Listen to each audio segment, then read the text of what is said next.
Përshëndetje të nderuar miq, ditën e sotme Shqipëria nis partitë politike sprintin drejt zgjedhjeve të 11 majit. Partia Demokratike ha fushatën sot, Partia Socialiste nesër do ta ketë aktivitetin më kryesor, por çfarë do të prodhoj kjo fushat me dy figura që janë të vjetra në politikën shqiptare, Sali Berisha tenton rikthimin e tretë, kurse Edi Rama mandatin e katërt. Për të analizuar fushatën, risit, por edhe diçka tek programi, do të flasim me studiuesin, pedagogun Evariz Beqirin. Do të Beqiri, përshëndetje dhe faleminderit. Përshëndetje, faleminderit juve për ftesën. Po vjen këshilltari Trumpit, po do të sjell fitoren apo do vinë na tregoj thjesht kush është miu dhe kush është bufi? Shiko, pyetje e bukur. Nuk besoj se këshilltari Trumpit apo kushdo tjetër do përcaktoj fituesin e zgjedhjeve në Shqipëri. Këto janë ato strategjitë e PR-it që zgjedhin partitë politike, por nuk besoj se qëndron thelbi i problemit këtu, se cilin strateg zgjedhin. Patjetër ato kanë rëndësinë e tyre dhe një aspekt tjetër që duhet parë me vëmendje është dhe mënyra se si këta njerëz merren ose sa transparencë përdoret për të sjell personazhe të tilla në një vend të varfër si ky yni. Dhe këtu duhet kërkuar nga partitë politike që të bëjnë më shumë transparencë sa i takon kontratave që kanë nënshkruar dhe mënyrës se si lobojnë dhe se si sjellin këta individ, që të cilët patjetër bëjnë një punë për cilën paguhen dhe kanë suksese në ato fushata ku kanë marrë pjesë, por vendi nuk i ngjan vendit dhe nuk do të thotë që të qenë sukses në Shtetet e Bashkuara apo në një shtet tjetër do të jesh domosdoshmërisht i suksesshëm edhe në Shqipëri. Kështu që nuk besoj se është këtu problemi. Problemi kryesor në Shqipëri, siç e thatë edhe ju, është tek ajo çfarë i ofrohet njerëzve, programet që i ofrohen shqiptarëve, çfarë paraqesin para qytetarëve shqiptar në këto zgjedhje, çfarë platformash dhe çfarë ndryshimi do të na vi nga këto zgjedhje, sepse patjetër që pushteti konsumon. Pushteti konsumon. Megjithse Giulio Andreotti thoshte që konsumon ose lodh ata që nuk e kanë. Është edhe ky aspekt. Megjithatë, il potere logora chi non ce l'ha, thoshte Giulio Andreotti, por unë do thoja këtë që pavarësisht këtij fakti që disa mund të jenë lodhur, disa mund të jenë mërzitur, disa mund të jenë zhgënjur me këtë qeverisje 13 vjeçare, por nga ana tjetër duhet hedhur syt edhe nga paketa që ofron opozita. Tani të vish sot në 2025 me të njëjtët individ, me të njëjtët njerëz, me të njëjtat ide, me të njëjtat platforma, me përsëritjen stër lodhur pra për veshët e shqiptarëve, mendoj se është një fatkeqësi për ne si qytetarë shqiptar, sepse ne presim përmirësim në jetën politike dhe në një demokraci pushteti nuk qëndron totalisht dhe vetëm nga njëra anë. Pra demokracia funksionon me pakicën dhe me shumicën. Pra të dyja kanë rolin e tyre dhe garancit që shumica jep për pakicën përbëjnë ato standardet kryesore të një sistemi demokratik dhe të një demokracie liberale. Kështu që patjetër që opozita ka një rol, ka një pushtet në demokraci. Dhe kur ne shikojmë që ky pushtet që ka opozita, që është ai i fjalës kryesisht patjetër, por dhe privilegjeve tjera, ata që janë në parlament, deputetët kanë si gjithë forcat politike kanë ato privilegjet e njëjta për secilin prej tyre, drejtën e fjalës, të drejtën për të i çuar atje idet dhe problemet e qytetarëve shqiptar, po ndërkohë ne shohim që ne ndonjëherë kemi parë që arena e parlamentit për shembull dhe këtë 4 vjeçarin e fundit u kthye në një arenë për plasjesh interesash të ngushta personale, hallesh të politikanëve duke kryer veprime të dhunshme, ndonjëherë duke djegur karrike, duke pra gjëra që për qytetarët shqiptar nuk kanë asnjë vlerë, mendoj unë. Pra shqiptarët presin cilësi në politikbërje, cilësi në vendimarrje, transparencë, presim një luftë më të madhe ndaj korrupsionit, ndaj shoqërisë të padrejtë, ndaj pabarazive në vend, ndaj mungesës së meritokracisë. Si do luftohet kjo? Çfarë strategjie paraqitet? Njerëzit shqiptarët janë të lodhur, duan të ikin. Vin tash me programin Brain Drain, PD-ja që e ka bërë dhe më parë, për shembull, vjen dhe fut aty po shikoni personazhe të fëmijë të ish funksionarëve të lartë të asaj partie. Po pse ky është ndryshimi? Do vazhdojmë prapë me shtetin e tarafeve. Unë nuk jam kundra kësaj që le të vinë dhe fëmijët e kujdo qoftë, nuk është problemi aty. Por kur e meritojnë, kur kanë vlera dhe nuk janë më të mirë se fëmijët e një shqiptari tjetër të thjeshtë. Pra nuk është kusht që ti jesh fëmia e X-it e Y-it, kështu do vazhdojmë në Shqipëri me këtë mentalitet. Si themi gjithmonë që është shteti i tarafeve dhe t'i lodhim njerëzit, t'i lodhim shqiptarët, t'i lodhim qytetarët shqiptarë dhe të arrim në këtë stat ku jemi që janë aq shumë të zhgënjur sa për ditë kërkojnë të largohen njerëzit nga ky vend. Nuk e shohin shpresën këtu, që është një fatkeqësi, ky është një vend i bekuar nga gjitha aspektet. Por përveç se faktit që shikojmë këto zhvillime shumë negative në sa i takon klasës politike. Pra, në këtë moçalin që do ta quaja unë të politikës tonë, për së vërtetës, dhe kjo duhet të shërbente si një mësim në radhë parë opozitës dhe Partisë Demokratike kryesisht, duhet të kishte nxjerrë mësime dhe të vinte me një strategji tjetër nga këto humbje të njëpasnjëshme. Pra, nëse kemi Partinë Socialiste dhe kryeministrin Rama që ka 13 vite që qeveris vendin, ku është strategjia e këtyre, vetëm me tezën që ky ka bërë këtë, ky ka bërë atë, po çfarë ofrojnë këta? Ne kemi parë, nuk e se janë njerëz që nuk kanë qenë në pushtet apo nuk kanë konsumuar pushtet. Ku është presa që ku është ndryshimi do sjellin këta? Okej, konstatojmë, ka bërë këtë, s'ka bërë këtë, ka bërë atë. Nga ana tjetër, Partia Socialiste dhe kryeministri Rama ka shfaqur një aftësi rigjeneruese dhe kjo duhet vënë në dukje, rigjeneruese në raport me PD-n. Që duhet të shihet e PD-ja ky rinovim, ky rienergjizim, duhet shihet e opozita. Dhe ajo automatikisht do bënte edhe PS-n që të ndryshonte më shumë. Por duke qenë se këta vinë njësoj, normalisht dhe ndryshimet që shohim dhe te pushteti janë më të pakta.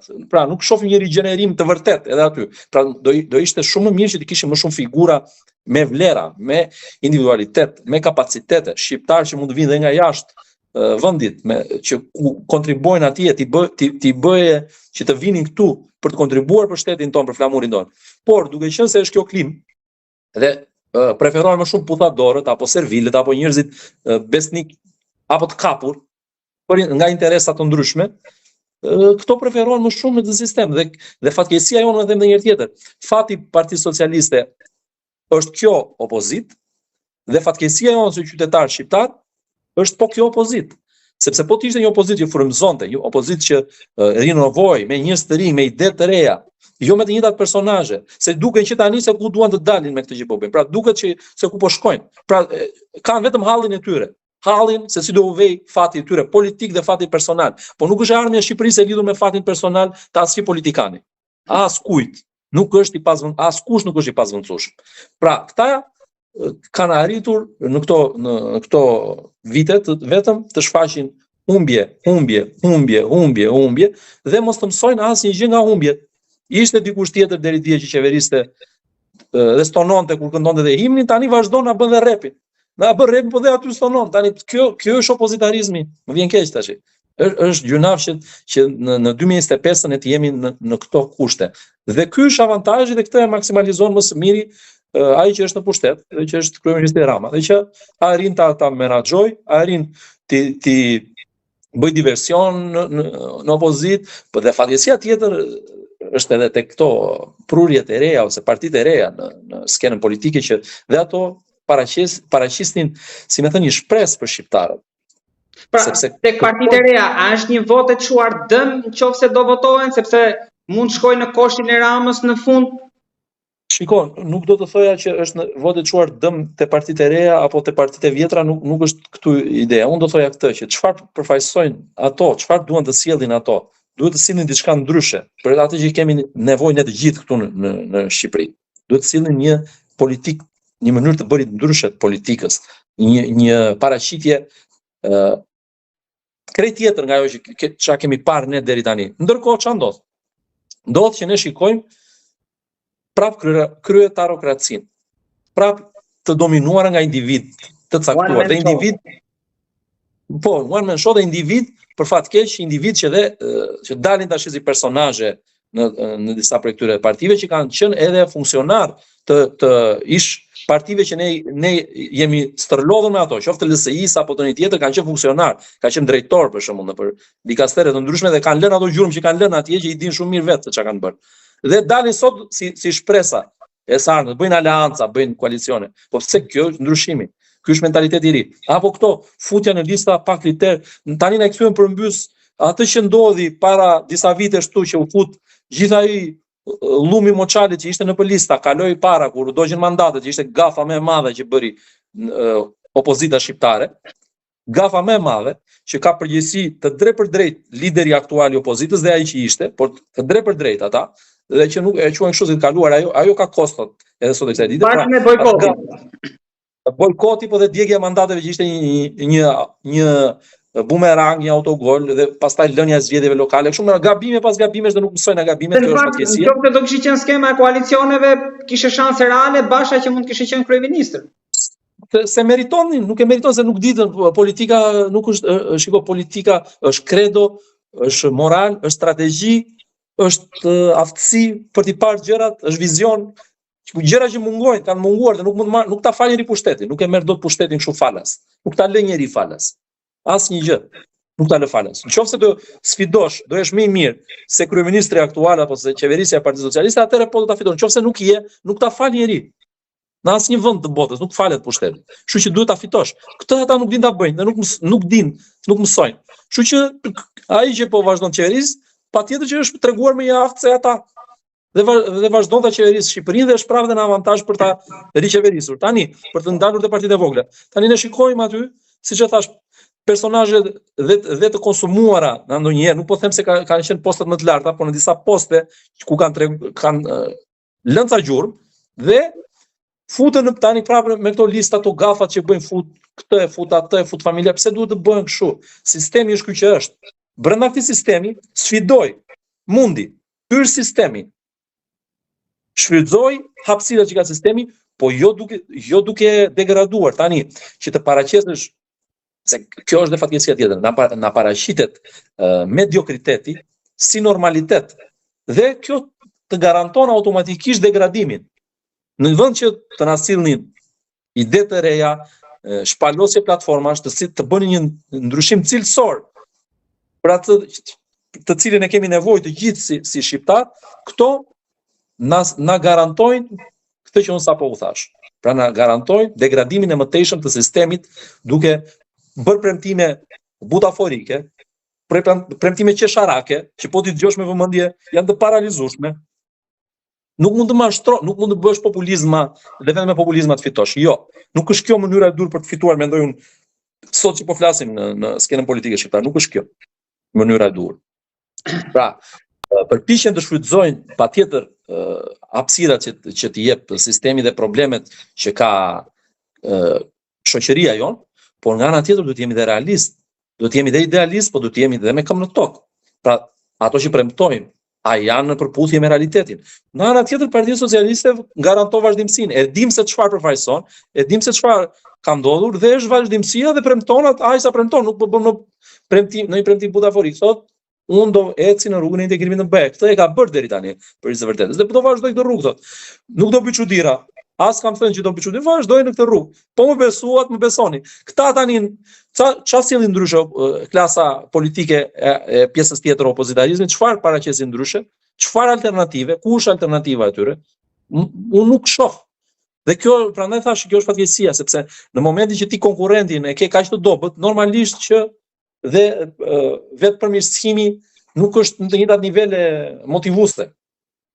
Rama fiton dot pa elektoratin gri?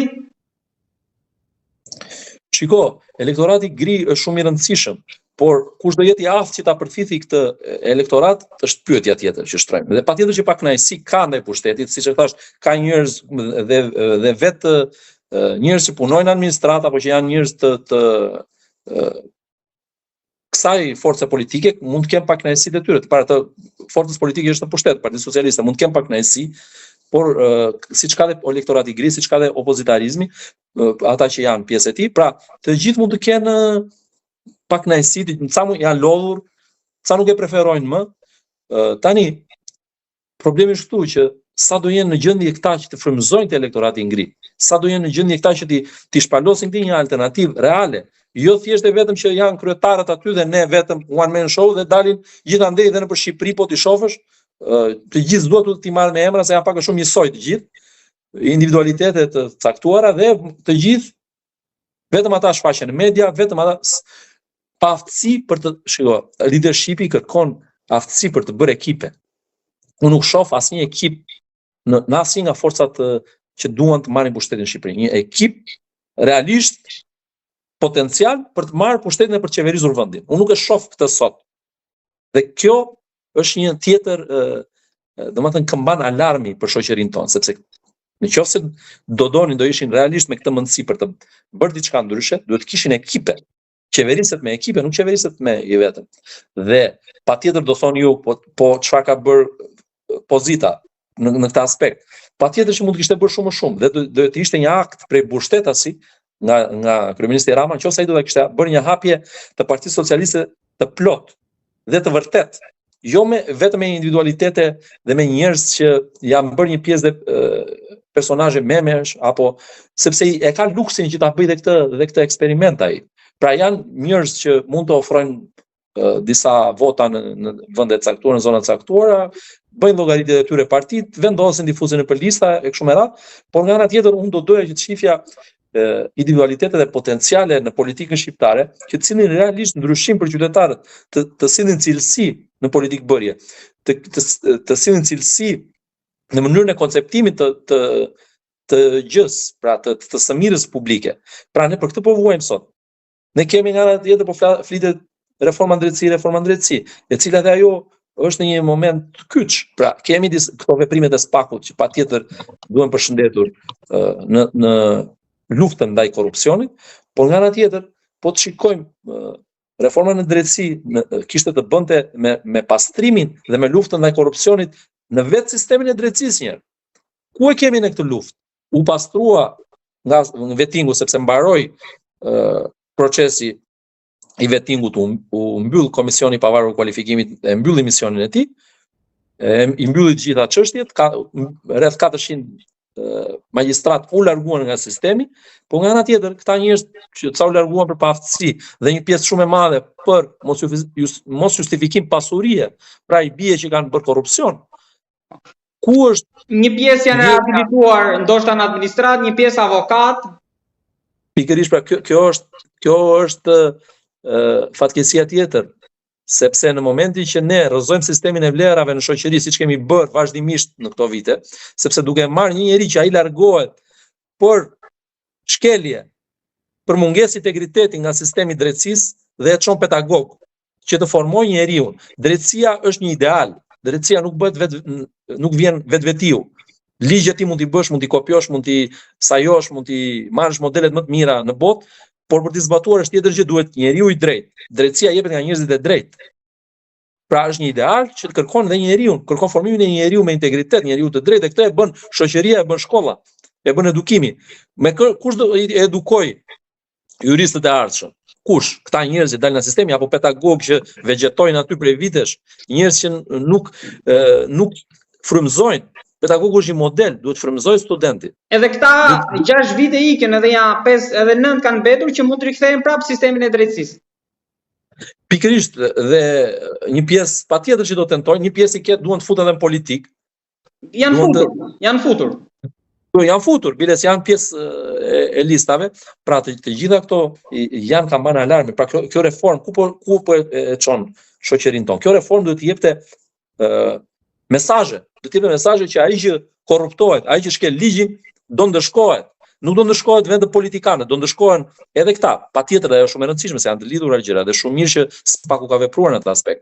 Por nga ana tjetër edhe këta individ, janë shumë pak, janë 3-4 raste individë që janë dënuar dhe ata për të tjera gjëra ndoshta. Ish antar të gjykatës kushtetuese apo gjykatës së lartë, ndërkohë pjesa tjetër e gjyqtarëve, prokurorëve, po shijojnë paratë që i kanë bërë në shkeljet ligjit, duke u korruptuar në kurrizin e qytetarëve shqiptar. Pra cili është modeli këtu? Dhe për këta magjistratët e rinj që hyjnë në sistem. Pra, bëj çfarë bësh, mund të bëhet një proces Vidh sa duash, mund të bëhet nesër një proces vettingu, por prap ti do dalësh i larë, do ikësh maksimumi nga puna dhe do shijosh lekët. Po pse kjo është, ata kanë vendimet e tyre kanë lënë kosto për shoqërinë. Kanë shkatëruar jetë njerëzish. Drejtësia ka të bëjë me jetën e njeriu, siç ka mjekësia të bëjë, dhe drejtësia ka të bëjë me jetën tonë. Shkon sot në gjykat, unë shkoj, më ka rënë rasti të ndjek çështje gjyqësore, jam dhe avokat, po dhe çështje personale, dhe ti minimalisht në një gjykim administrativ të shkon, mos them mbi 6 muaj, po që të dalë data të filloj gjyqi, por në shkallë të parë të shkon më tepër se një vit procesi i gjykimit. Kur filloi gjykata administrative ishte shumë më pak, ishte disa muaj. Dhe mbyllesh. Tani është rënduar ai shumë sistemi, gjykata e lartë prapë me ato problematikat ka filluar të funksionojë disi, po prapë me shumë vonesa, domethënë me shumë problematika. Gjykatat e apelit prapë njëjta gjë. Pra, drejtësia e vonuar është drejtësia e munguar. Mungesë, dhënie drejtësie. Flasim për mungesë cilësie në politikë bërje, po kemi dhe mungesë cilësie në dhënien e drejtësisë. Kemi mungesë cilësie pastaj dhe në aspekte të tjera, siç tham, vim pastaj te problematikat dhe të shëndetësisë, që patjetër ka pas hapa përpara, se nuk duhen mohuar tani dhe hapat që janë hedhur përpara në këto vite. Sepse ka infrastrukturë më të mirë spitalore. Kjo është një gjë e dukshme, po të shkoni dhe sot në qendrën spitalore universitare në Dereza keni investime aty që duken dhe që kanë shënuar një hop cilësor në aspektin e dhënies së shërbimit, por nga ana tjetër kërkohet shumë në mënyrën se si menaxhohen rastet e të sëmurëve, mënyrën se si jepet shërbimi, sa ju përgjigjemi ne qytetarëve, sa e drejtë është dhe dhënia e mundësisë të barabartë për gjithë, pavarësisht se nga cila shtres së shoqërisë vjen. Po të gjithë duhet të kenë mundësi që të jepet shërbimi i duhur ndaj jetës së tyre.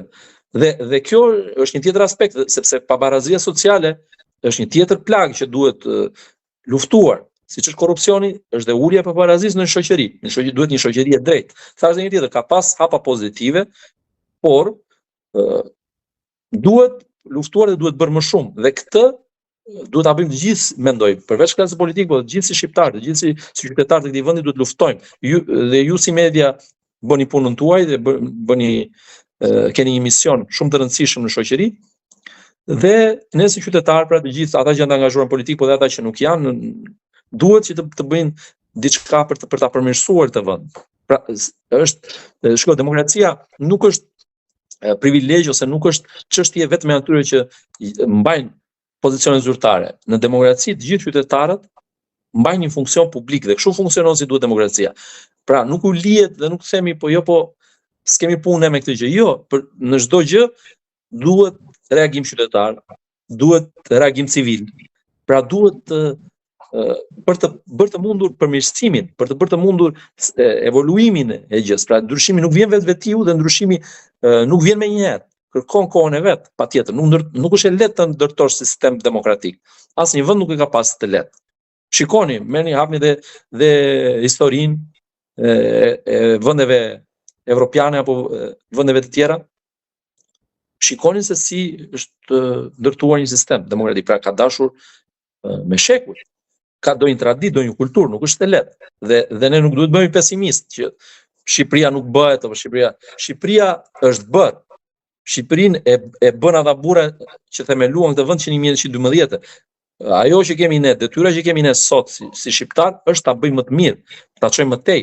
Pra është një proces që vazhdon dhe kur të ikim ne do jenë të tjerë, do jenë fëmijët tanë që do ta çojmë përpara. Nuk asnjë gjë s'është bërë për një ditë. Asnjë gjë nuk bëhet për një ditë. Kështu që është një mision ky.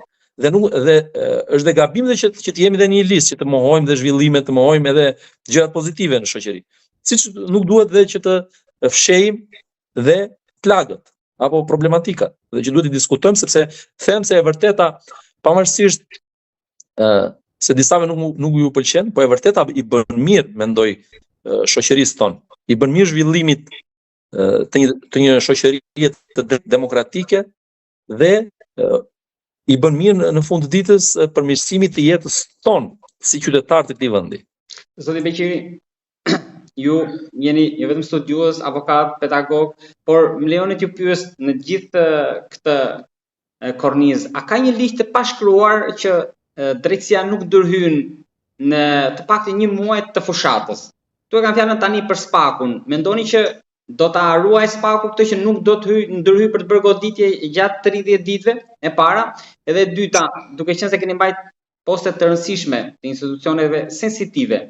Mjet një koment, ju lutem, në momentin që dëgjuat lajmin për thyrje të Spakut, ndërhyrje brenda Spakut, mendoni që kjo ndodh pa njëri nga brenda? Faleminderit për pyetjen. Shiko, e para njëri ti marrim me radhë. E para nuk mund t'ju them a ka një rregull të pashkruar apo të shkruar të tillë që ndërhyet apo s'ndërhyet para zgjedhjeve. Kjo është një çështje e drejtësisë dhe në momentin që ata kanë provat, vin momenti pra në një hetim, ka ato hapat e veta, ka fazat e veta hetimi penal. Kështu që në momentin që ata që merren me hetimin e çështjes, prokurori dhe më pas gjyqtari që vendos për masat e arrestit apo për masat e sigurisë, patjetër që janë të lirë të vendosin ata se kur e gjykojnë se duhet vepruar. Do thoni ju sa efekte mund të ketë një proces i caktuar ndaj një funksionari të caktuar publik që mund të jetë një funksionar i lartë në proceset zgjedhore, patjetër që ka ndikim. Dhe kjo është një çështje pastaj thash edhe një herë e gjykimit të atyre që janë pjesë e hetimit dhe patjetër që në fund të ditës gjykohet dhe nga qytetarët. Tani, unë nuk e di të ta them këtë që se çfarë mund të bëj Spaku apo çfarë mund të bëj një organ tjetër i shtetit shqiptar, sepse kjo është çështje që ju takon atyre dhe ju takon hetimeve, rasteve të caktuara që ata që po hetojnë aktualisht dhe mund të jenë konkludohet në vendimarrje të caktuara para zgjedhjeve apo pas zgjedhjeve, kjo është një çështje tjetër. E rëndësishme për mua është fakti që ato gjërat që ne diskutuam, pra fakti që dhe vetë politika sa është ndërgjegjësuar dhe sa e bën këtë katarsis të vetvetja.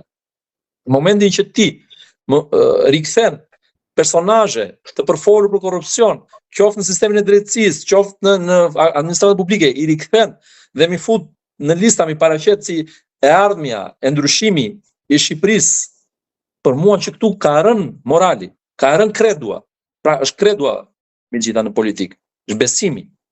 Në momentin që bie ky, atëherë qytetarët zgënjehen dhe do marrin dhe kjo është fatkeqësia që zgjedhim pastaj alternativën që na duket më pak e keqe. Dhe patjetër do thoni ju është kjo një gjë që ndodh apo nuk ndodh në vende të tjera. Patjetër që ndodh dhe në vende të tjera. Prandaj them që është një evolucion demokracia dhe duhet funksionojnë të gjitha pushtetet në mënyrë që duke korrigjuar gabimet e njëri tjetrit të perfeksionohet sistemi. Pra drejtësia korrigjon gabimet kur është e mundur të ekzekutivit. Nga ana tjetër ekzekutivi përpiqet apo pushteti legjislativ bashkë me të përpiqen të ndërmarrin reforma për ta përmirësuar sistemin e drejtësisë, siç ka ndodhur dhe në vendin tonë apo në vende të tjera. Por këto reforma duhet bëhen si një qëllim ose si një mision dhe një ideal i lartë për të përmirësuar vendin tonë, për të përmirësuar shtetin shqiptar. Dhe unë duhet ta theksoj edhe këtë. Nuk duhet mohuar edhe një aspekt tjetër. Ju e keni dëgjuar që patjetër që Partia Socialiste dhe kryeministri thonë që reforma në drejtësi është bërë dhe vjen si pasojë e vullnetit tonë. Dhe këtu ka një të vërtetë patjetër. Pra, ishin partnerë ndërkombëtar që na ndihmuan, po pa vullnetin e brendshëm nuk mendoj se bësh e mundur dot ajo. Dhe ishte dhe konsensusi pastaj se ju e dini si e votuan, ca me hir, ca me pa hir atë reformën. Me pranga. Dhe problemi është këtu që patjetër që Partia Socialiste ka treguar që është e gatshme të heqë dorë nga pushteti politik për hir të pushtetit për forcimit të drejtësisë pavarur. Këtë e ka bërë. Pastaj do thoni ju, siç e thatë, për rastin tani të ndërhyrjeve në SPAK, ka njerëz nga brenda që bashkëpunojnë me ata jashtë. Nuk jam në qendër ta them këtë sepse kjo duhet lënë atyre që e kanë për detyrë ta investigojnë dhe ta hetojnë. Si është ndërhyr, sa është ndërhyr, pse është ndërhyr, kush ka ndërhyr, kur është ndërhyr, e kështu pyetje me radhë shumë pyetje tjera. Atë duhet ta investigojnë ata që e kanë për detyrë aktualisht ta bëjnë dhe që besoj se do ta bëjnë. Kështu që ky është një problem që u takon atyre, që ta zbërthejnë për të mirën e punës së tyre. Patjetër. Kam dhe një pyetje të fundit, duke qenë se patjetër jemi në muajin që të dyja palët po shesin ëndra, njëra me pasaportën europiane, tjetra me ulje taksash edhe rritje pagash pafund, për të bërë ndoshta pa konspiracion.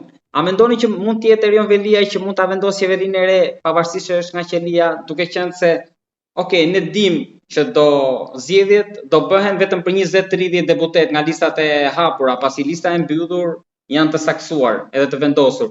Qofse në listën e hapur fitoi një pjesë e njerëzve të Veliat, mund ta kushtozojnë qeverinë e ardhshme të Ramës? Shiko, nuk e besoj këtë tezë, sepse Partia Socialiste patjetër që është më në avantazh aktualisht dhe sondazhet konfirmojnë këtë, se gjitha forcat e tjera politike, por nuk mendoj se do jetë në gjendje dhe nuk është në gjendje kërkush aq më tepër dikush që është brenda qelisë, do thoni ju, po forca ndonjëherë matet në disa momente, të kushtozoj pushtetin e kryeministrit të vendit të ardhshëm, që mund të jetë Edi Rama apo mund të jetë dikush tjetër, por nuk mendoj se do ketë atë forcë për të influencuar në këtë mënyrë. Nuk e besoj këtë gjë dhe nuk besoj se para njerë forca në partitë politike dhe rrymat apo fraksionet që nuk ekzistojnë realisht tutte ne janë të kontrollueshme shumë nga lideri, thash dhe më parë, nga lideri kryesor, nga kryetari i partisë.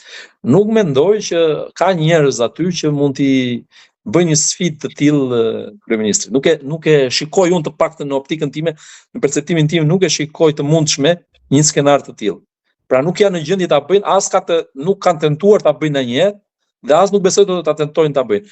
Zoti Velia ka një proces penal, duhet përballet me drejtsinë atje. Pastaj sa i takon politikës, janë qytetarët shqiptarë që do ta vendosin se kush do fitojë dhe kush do jetë në lista. Janë njerëzit e Veliait apo janë njerëz të tjerë, nuk mund të them, ata që janë në listë, ata janë njerëz të Partisë Socialiste. Në radhë parë janë përfaqësues që i kanë zgjedhur drejtuesit politik bashkë me kryeministrin dhe i kanë caktuar aty. Sipas gjykimit të tyre, filtrave që ata kanë kështu me radhë. Kështu që të arrin ata të kushtozojnë krijimin e qeverisë nesër me nuk e di me çfarë kushtesh, nuk e shikoj të paktën aktualisht të mundshme. Nuk e gjykoj. Leoni, ta mbyll aty ku e nisëm, ju lutem. Njëra palë ka Kushnerin, tjetra ka Lasivitën, që do të hap fushatën sot. Mendoni që mund të kemi një skenar dhe si në Kosovë që para zgjedhjeve Grenell pati disa tweet kundër Kurtit, mund dos këtu apo jo? Po, shiko, neve se kemi memorin në shkurt, neve këto sinjalet kanë qenë në Shqipëri, këta thonë ka rënë non grata, s'ka rënë. Ne kemi një lider të opozitës që është shpallur non grata nga Shtetet e Bashkuara, dhe ai vazhdon të jetë, nuk është se ka rënë. Do të thotë sinjali i Shtetet e Bashkuara kanë dhënë disa vite para. Do thonë ju tani po paraqitet ndryshoi administrata e Trump, erdhin pushtet e kështu me radhë dhe shpresat u rritën. Por vendimet janë institucionale. Dhe prandaj janë këto demokracia të zhvilluara sepse kanë institucione të forta dhe kanë arritur t'i konsolidojnë dhe kjo është një model shumë i mirë për të marrë dhe nga ne. Pra institucionet e forta bëjnë që të funksionojë më mirë dhe demokracia. Pra me ato check and balance, kontroll dhe ekuilibër, balancim.